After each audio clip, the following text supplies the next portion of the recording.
گنڈا پور صاحب جو ہیں وہ بھی گدگدی کچھ نہ کچھ کرتے رہتے ہیں، کل بھی کی، آج بھی، کیونکہ وہ اب 27 ستمبر کو جلسہ جو ہے وہ ہونے جا رہا ہے. تو آج انہوں نے کیا کہا ذرا ان کی زبانی سنیے سر، پھر اس پہ بات کرتے ہیں.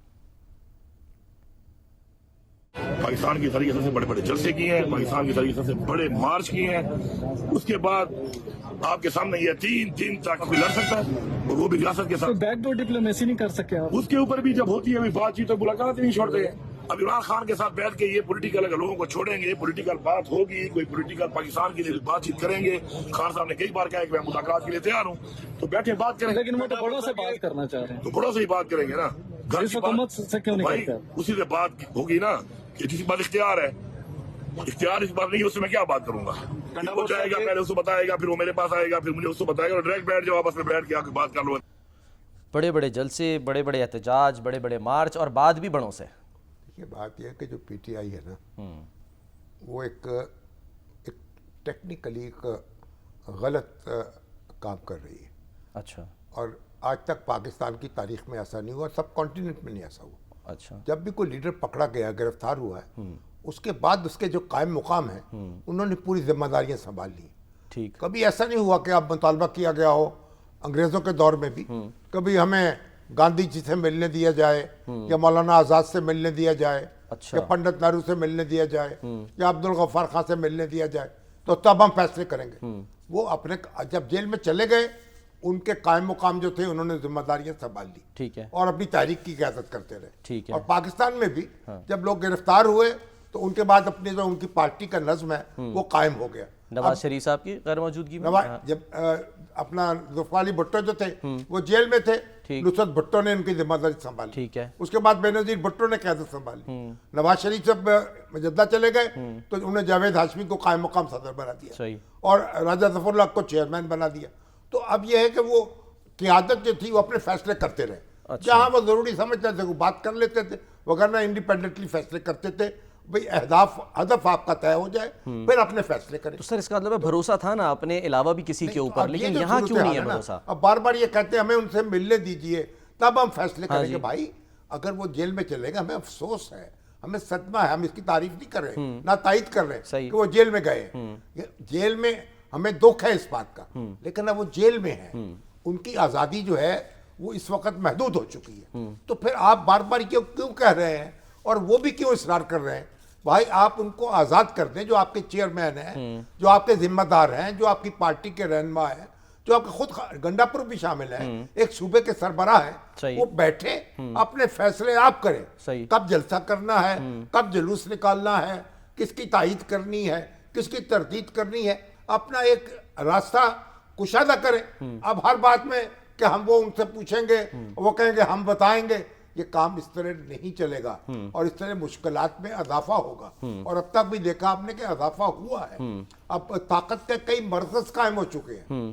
کوئی علیمہ خان کو یعنی سلام کر رہا ہے، کوئی ان پہ تبرہ کر رہا ہے، کوئی بشرا بی بی کو یاد کر رہا ہے، کوئی گوہر صاحب جو ہیں ان کی طرف دیکھ رہا ہے، کوئی گنڈا پور کو مطلب یہی اس کے پیچھے لگا ہوا ہے. سر حکومت کو بھی اچھی طرح پتہ ہے کتنے گروپس ہیں، کیونکہ بیرسٹر عقیل ملک صاحب، ذرا میں چاہ رہا ہوں سنیں ان کی زبانی. عقیل ملک صاحب جو کچھ بھی کہیں، حکومت جو کچھ کہے، پی ٹی آئی کو اپنا کام کرنا چاہیے، اپنی صفیں درست کرنی چاہیے، اپنی صفوں میں. اور پھر ان کا سوشل میڈیا ان سے قابو میں نہیں آ رہا. وہ اپنی ریٹنگ کے لیے اور جتنی وہ پروپیگنڈا کرتے ہیں، جتنا احمقانہ گفتگو کرتے ہیں، اتنی ریٹنگ بڑھتی ہے، اتنے ڈالر آتے ہیں.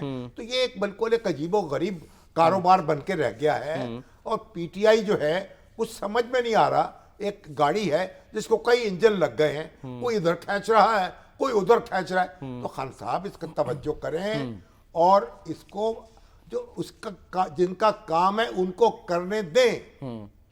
اگر سر یہ جو بات کر رہے ہیں گنڈا پور صاحب کہ یہ تو لگ رہا ہے کہ ریاست سے لڑائی کرنے پر فخر کر رہے ہیں کہ جی کوئی لڑ سکتا ہے 3 دن تک، تو یہ پھر دہشت گردوں میں اور آپ میں پھر فرق کیا رہ گیا؟ کیا کہہ رہے ہیں وہ؟ ہاں تو جان کیا ہے سر، وہ یہ کہہ رہے ہیں نا کہ 3 دن تک کوئی لڑ سکتا ہے، ہم نے اتنے بڑے بڑے احتجاج کیے، سب کچھ کیا، ریاست سے کون لڑ سکتا ہے فوج کے علاوہ؟ ریاست سے نہیں لڑ سکتے نا، یہی تو کہہ رہے ہیں کہ نہیں لڑ سکتے. نہیں لڑ سکتے، اس میں کوئی شبہ نہیں. تو ریاست سے لڑنا بھی نہیں چاہیے. سیاسی کارکنوں کا کیا کام ہے ریاست سے لڑنے کا؟ ان کو اپنے آئین اور قانون کے مطابق اپنا احتجاج کرنا چاہیے. صحیح.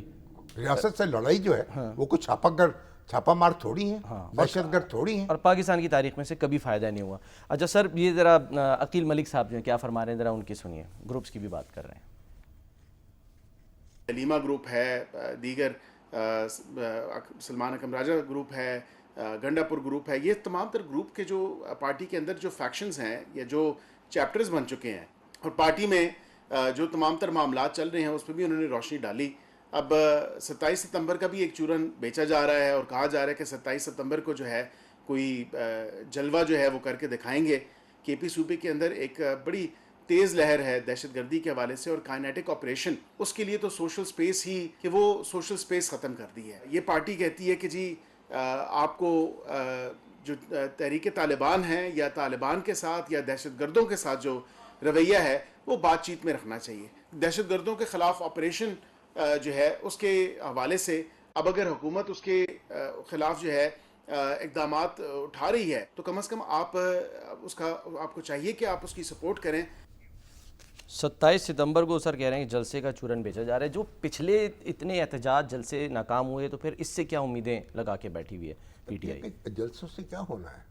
جلسوں سے آپ کیا حاصل کریں گے؟ کچھ تصادم ہوگا یا جلسے میں لوگ آ جائیں گے، 50,000 آ جائیں اور وہ بھی 20,000 آ جائیں، 30,000، پھر کیا ہوگا؟ جذبات کا اظہار کر دیں گے. خان صاحب کی جو اپنی سیاسی طاقت ہے سب کو پتہ ہے. بھئی ایک بڑا حلقہ ان کا ہے، ایک بڑی سیاسی جماعت ہے، اس سے تو انکار نہیں ہے. تو کیا چیز ثابت کیا کرنی ہے؟ یہ تو ثابت شدہ بات ہے. اب آپ اس اپنی طاقت کو مجتمع رکھیں، سنبھال کے رکھیں، انتخاب کے دن اس کو استعمال میں لائیں. تو اب آپ اگر اس طریقے سے اس کو ضائع کر دیں گے، جس طرح یہ پانی ضائع ہوا ہے نا سیلاب کا، طوفان بن کے بستیاں اجاڑ گیا اور ضائع بھی ہو گیا، تو اسی طریقے سے ان کی طاقت جو ہے وہ اپنے آپ کو اجاڑتی ہوئی بس ضائع ہو جائے گی. تو یہ توجہ کریں، غور کریں. ان کے پارٹی کے لوگوں کو چاہیے بیٹھ کے سر جوڑ کر بیٹھیں اور اپنا تحفظ کریں. وہ خود خطرے میں ہیں، وہ حکومت کو اور ریاست کو خطرے میں نہیں ڈال رہے، وہ اپنے آپ کو خطرے میں ڈال رہے ہیں، اپنی راہ کھوٹی کر رہے ہیں، اپنے لیے مشکلات پیدا کر رہے ہیں، اپنے راستے میں گڑھے کھود رہے ہیں. اور یہ جو قائمہ کمیٹی سے استعفے دے رہے ہیں، آج وہ بیرسٹر علی ظفر صاحب بھی کہنے لگے جی اور مزید استعفے ہمارے پاس آ گئے ہیں تو وہ بھی دے دیں گے. اس سے اپنا خود اور مزید نقصان کر رہی ہے P T I. Chairman senate جو ہیں اور اسپیکر قومی اسمبلی، وہ ابھی تک انہوں نے استعفے منظور نہیں کیے. بالکل. اور نہ وہ ابھی استعفے منظور کرنے کے موڈ میں وہ نہیں ہیں. ٹھیک. تو استعفے منظور دے دیں گے تو کیا فرق پڑے گا؟ وہ کمیٹیوں کی کارروائی جو تھی وہ معطل رہے گی. اچھا. اور یا دوسرا کوئی شخص قائم مقام بن کے علی ظفر کہہ رہے ہیں کہ ہمارے بغیر چلتی رہے گی کارروائی. تو پھر آپ نے کیا حاصل ہوا؟ آپ کو وہاں تو بیٹھ کے آپ حکومت کے کانوان مروڑ لیتے ہیں، اس کا احتساب کرتے ہیں. پبلک اکاؤنٹس کمیٹی کو جیسے چلا رہے تھے، دیکھ رہے تھے. پھر آپ کیا کریں گے؟ کیا منزل ہے کہاں تیری اے لالہ صحرائی؟ منزل تو اپنی بتائے نا. تو اب اس کو آوارگی میں کیوں اپنی طاقت ضائع کرتے ہیں؟ اچھا.